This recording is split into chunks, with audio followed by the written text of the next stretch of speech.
Kendati cuti lebaran bagi PNS ditetapkan selama 4 hari sesuai dengan Kepres nomor 7 tahun 2024. Namun, PJ Wali Kota Palembang memastikan untuk sejumlah pelayanan vital akan tetap buka meski dengan sistem shift.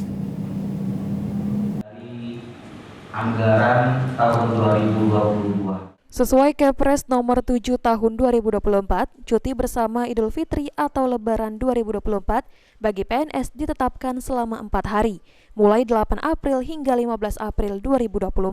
Terkait hal tersebut, PJ Wali Kota Palembang Ratu Dewa mengatakan, jika tidak semua ASN akan menikmati momen cuti tersebut. Lantaran beberapa layanan vital akan tetap buka pada hari Lebaran dan momen cuti bersama.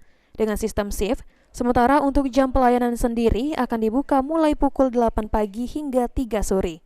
Beberapa pelayanan vital yang akan tetap buka, seperti penanganan kebakaran, penanganan kesehatan, termasuk Dinas Kependudukan dan Catatan Sipil. Maupun dari Kota Palembang. Kalau untuk jam pelayanan tadi Pak, jam 8 sampai jam 3 apa?